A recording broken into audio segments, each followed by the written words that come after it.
न रहा, कोई सहारा न रहा, हम किसी के न रहे, कोई हमारा न रहा।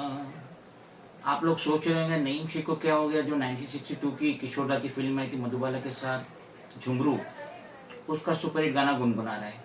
तो ये गाना मैं गुनगुना रहा हूँ, लेकिन इसके जो सुर है नरेंद्र मोदी के दिल में बज रहे हैं, क्योंकि जो 4 जून को रिजल्ट आया और जैसा कि ये फेकमबाग कर रहे थे अब की बार 400 पार, तो वो मुकाम तो नहीं पाए, 240 में सिमट गए और अभी इनको 2 बैसाखी की जरूरत पड़ी है सेंट्रल में अपनी हुकूमत चलाने के लिए, जिसकी वजह से गमगीन हो कि यकीनन नरेंद्र मोदी इस वक्त किशोर दा का ये गाना गुनगुना रहेंगे। तो कैसे हो दोस्तों, मैं मोहम्मद नईम शेख। तो आज हमारे साथ है मशहूर मारूफ leading social worker from Mazgaon Mumbai, Imran Khan. तो हम आज इस मौजू पे बात करेंगे कि जो मोदी जी के काफिले में बनारस में चप्पल फेंकी गई, तो उसके मुतालिक कुछ मैं मेरा नजरिया रखूंगा, इमरान खान अपना नजरिया रखेंगे। तो पहले आप अपना ही नजरिया रख दीजिए, जरा व्यूअर्स को बताइए आप क्या सोच रहे हैं जो ये चप्पल फेंकी गई मोदी के काफिले पे। तो आपका नजरिया क्या, जरा इन डिटेल्स में बताइए। मैं ये बताना चाहूँगा कि जैसे अडानी अंबानी है, ये ऐसे बहुत रिचेस्ट है और ये जो मोदी गवर्नमेंट है वो सिर्फ उनकी तिजोरी भर रही है, उनका ही पेट भर रहा है। गरीब बेचारे जो है वो इतनी महंगाई हो रही है, इतना जुल्म हो रहा है करके, तो ये हिसाब से मुझे लग रहा है कि चप्पल फेंका गया है करके, नाराजगी की वजह से। नाराजगी की वजह से। लेकिन मेरा नजरिया कुछ उलट है। मोदी देख रहे हैं कि इस वक्त उनकी ना सिर्फ देश में कोई इज्जत बची है, बल्कि उनकी पार्टी में भी उनके खिलाफ बगावत हो रही है और आवाजें बुलंद हो रही है।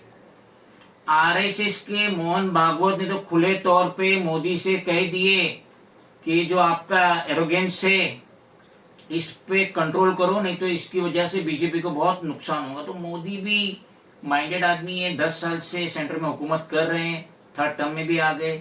तो मुझे ऐसा लग रहा है वो चप्पल फेंकी नहीं गई है, वो चप्पल फिकवाई गई है। ये मेरा नजरिया है। मोदी चाहते हैं कि इस बहाने ही एक सहानुभूति बन जाए मोदी के मुतालिक कि वो देश के पीएम है और उनके काफिले पे चप्पल फेंकी गई। दूसरी बात ये है कि अगर कोई क्राइम करता है तो पुलिस उसे ढूंढ निकालती है। अब हम ये कहें कि मोदी का काफिला जा रहा था, बहुत क्राउड था, ठीक है क्राउड बहुत था, लेकिन एक प्रॉपर लोकेशन से चप्पल फेंकी गई थी जहां पे 10, 20, 30, 40, 50, 100 लोग खड़े होंगे। तो इंटेलिजेंस किसके लिए, सिटी पुलिस किसके लिए। तो जिस स्पॉट से चप्पल फेंकी गई तो उसका सीसीटीवी फुटेज खंगाले या उतने लोगों को सराउंडिंग कर दे तो 2 मिनट में पता चल जाता है कि किस आदमी के पैर में एक चप्पल है, क्योंकि यकीनन दूसरी चप्पल निकाल के फेंका होगा। तो ये कोई बात नहीं हुई कि इतना बड़ा हादसा हो गया और गवर्नमेंट ने वहां का जो कमिश्नर है, वहां का जो सुपरिटेंडेंट ऑफ पुलिस है, उसको सस्पेंड नहीं की, टर्मिनेट नहीं की, ट्रांसफर नहीं करी। तो हो ही नहीं सकता। और कोई ऐसी न्यूज भी नहीं उस दिन के बाद से कि वहां पे ये हादसे के बाद मोदी के काफिले पे जो चप्पल फेंकी गई, उस हादसे के बाद वहां के so and so police officer पे एक्शन लिया गया। क्यों नहीं लिया गया? मामूली बातों से स्मृति ईरानी, अगर एक रिपोर्टर ने उनसे क्वेश्चन आंसर कर दिया तो उसने जगह पे उसको टर्मिनेट कर दी उसकी सर्विस से।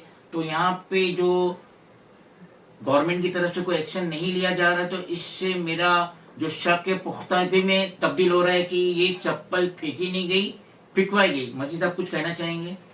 अभी जैसे आपने ये जो चीज एक्सप्लेन की, तो उसे मुझे भी लग रहा है कि अब इतनी बदनामी हो गई है, इतना डाउनफॉल हो चुका है करके, तो हो सकता है कि उन पर उन्होंने खुद ने अपने ऊपर चप्पल फिकवाया हो करके। ये हमारा नजरिया था, हमने जो दिमाग में आया, जो दिल ने सोचा, हमने आप लोगों से डिस्क्लोज किए।